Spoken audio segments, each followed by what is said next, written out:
Good evening, student. So, last class we studied about relative atomic mass. You studied about how to calculate the average atomic weight by the help of what you can say fractional abundance method, or by that is percentage abundance method. You studied. Okay.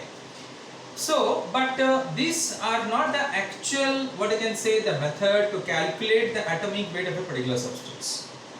Now, for example, I am saying you, like in relative atomic mass, what you studied? How to calculate relative atomic mass? Mass of one atom of a particular element by mass of one atom of hydrogen, or by mass of 1/12 of an atom of carbon. Now, just apply the common sense. Can you see an atom? No. Then how will you calculate the mass of one atom of an element by mass of one atom of hydrogen? How will you do so? It's not possible. Isn't it? Theoretically it is possible. Practically is it possible? Practically it is not possible. Then how to do them? How to calculate? Because experimentally I said you that with the help of what you can say mass spectrograph or the spectrography method, by using that method you can calculate, or you can know the atom, or you can see an atom and you can calculate the mass of an atom experimentally. But theoretically how to do so? So hence we are having a law here, Dulong-Petit's law. This is the modern method by which you calculate the atomic weight of a particular substance. Alright, understood my point?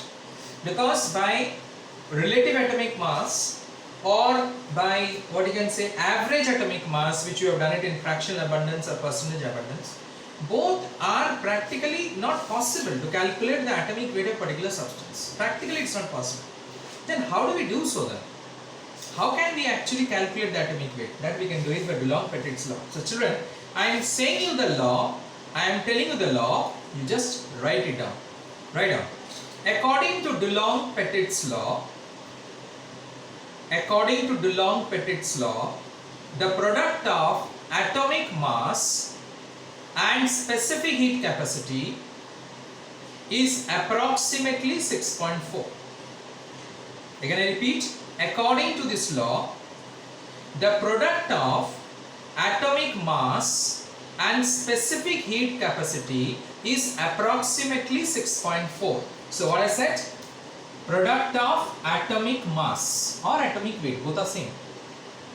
Atomic mass into specific heat capacity is equal to 6.4 approx. Or we take it as 6.4 also, we can say that. Now we need to calculate this. We have to calculate this, isn't it? We need to calculate atomic mass.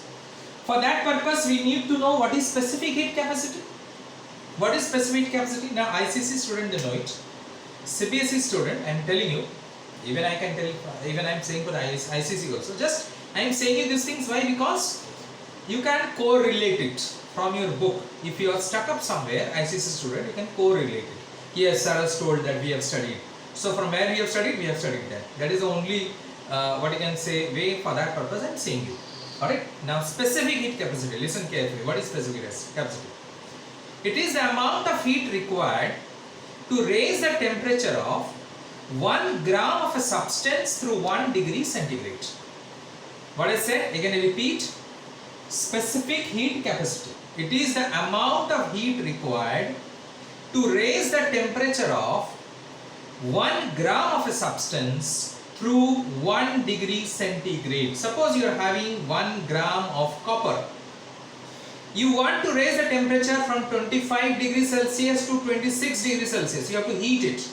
So the heat which is required to raise the temperature of 1 gram of a substance or unit mass of substance, alright, through 1 degree centigrade, that is said to be as specific heat capacity. We denote it generally by small c. By small letter c we denote it, specific capacity, we can say that. Clear? Small letter c. In this way, it is where we will study this, you will be also be studying in heat chapter. In heat chapter you will be getting a part in physics, not in chemistry, physics. That is calorimetry. Even ICC students also studied in physics. Calorimetry. There you will be using an apparatus called calorimeter. Calorie, you know, is the unit of heat. So it is an apparatus used to measure the heat of a particular substance. That's it. Clear? So there you will be studying this. So So based upon the principle of calorimetry, alright, listen carefully all these things. Based upon the principle of calorimetry, alright, what it says, heat, H means heat here, is equal to mass into specific heat capacity into rise in temperature, theta R, or you may say fall in temperature also, that is theta F. So either you can write theta R or theta F. Theta R or theta F is what? Rise or fall in temperature. Means mass into specific heat capacity into theta 2 minus theta 1. Now theta 1, let us say, is the room temperature, let us say. Suppose I want to calculate the specific heat capacity of copper. Listen very carefully children, it's very very important these things are. I want to calculate the specific heat capacity of copper. I know the mass of copper. Let us say the mass of copper is 5 gram or 20 gram or 30 gram, whatever it is, what I have taken it. Fine. Room temperature or at the initial temperature before you start the experiment of calorimetry. Let us say the temperature is 30 degrees Celsius. Let us say theta 1. Upon heating, let us say for 5 minutes you have heated it, the temperature is 70 degrees Celsius. So what is the rise in temperature? 70 minus 30. Understood now? This is 40 degree, which is theta R. Or suppose if it is at higher temperature, you want to bring it to room temperature. So that will be theta F, fall in temperature. So anything it is. Theta R or theta F. It can be rise in temperature or fall in temperature. How do we calculate? Change in temperature you calculate. Got it? You will be getting it theta 2 minus theta 1 or whatever it is. So in this way, what I said, you want to calculate C, the specific capacity. You know the heat. How much energy you are supplying, that you know it. Mass of the substance you know.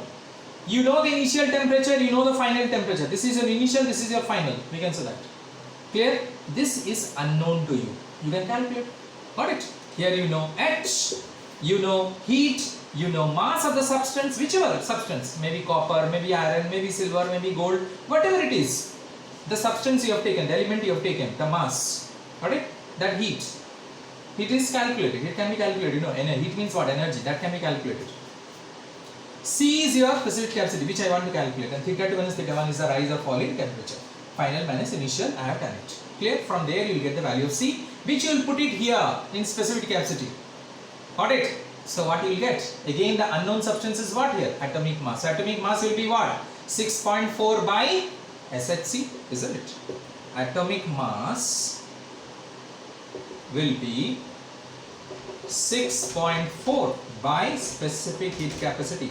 From where you will get? You will get it from here. You will put the value here. You will get the atomic mass of the substance. So this is experimentally we can do it and we can find it out, which is practically possible. We can calculate the specific capacity.